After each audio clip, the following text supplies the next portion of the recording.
Hello, this is Rabbi Michael Weiner with the Rabbi's Reflections for Wednesday, June the 11th, 2025. Shalom. Psalm 31, verse 5, part 4. Free me from the net they hid for me, for you are my refuge. Rabbi Trail. I met Rabbi Joseph, see yesterday's Rabbi Trail, for the first time in Dean Milkus's office, which was on the upper level inside a huge grain silo in downtown Corsicana, Navarro County, Texas. 100 years ago, there were enough Jewish people in that small Texas town, population of 20,000, to have 2 synagogues. And there's a link in the RR to a picture of one of those synagogues. Dean was the president of the then combined into one synagogue. My friend Rob Glass, a follower of Yeshua and faithful RR reader to this day, whose father was Jewish, had arranged the meeting to introduce his new friend, me, who had just returned from living in Israel.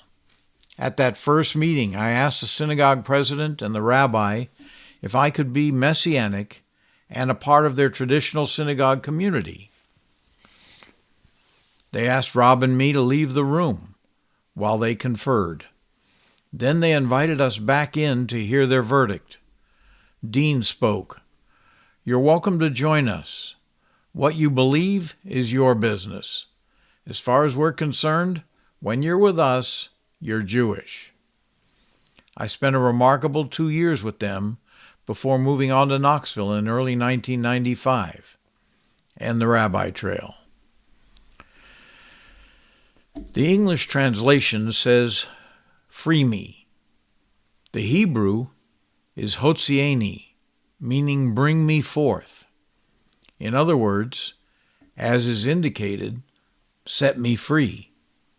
That's the first word. The last Hebrew word of the verse is ma'uzi, meaning my strength.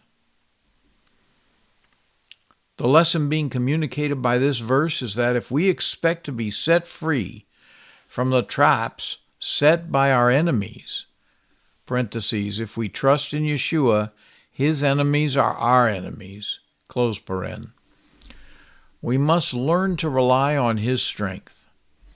2 Corinthians 12:9. But he said to me, "My grace is sufficient for you, for power is made perfect in weakness. Therefore I will boast all the more gladly in my weaknesses, so that the power of Messiah may dwell in me." In this verse, grace is the equivalent of power and the counterweight to weakness.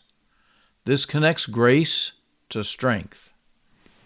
Rabbi Trail.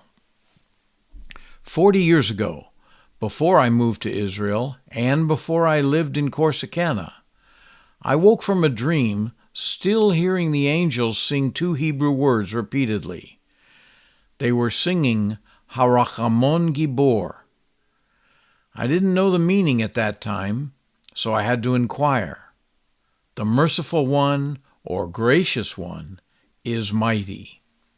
I still remember the tune, and I'm going to sing it now on the podcast. Harachamon Gibor, Harachamon Gibor, Harachamon Gibor,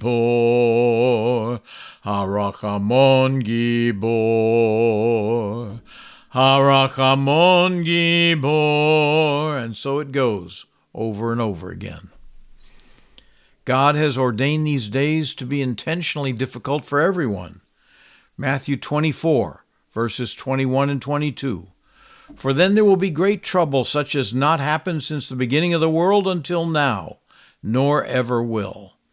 And unless those days were cut short, no one would be delivered.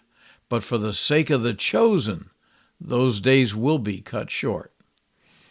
None of us has mastered the quality of reliance upon God at all times for all things. However, we should be improving. Isaiah 26, verse 3. You keep in perfect peace one whose mind is stayed on you, because he trusts in you. Trust in Adonai forever, for the Lord Adonai is a rock of ages. That's right. In God we trust. The reward is perfect peace. The sons of Korach also understood this when they wrote Psalm 46. Beginning in verse 2, God is our refuge and strength, an ever-present help in trouble. Shalom, shalom.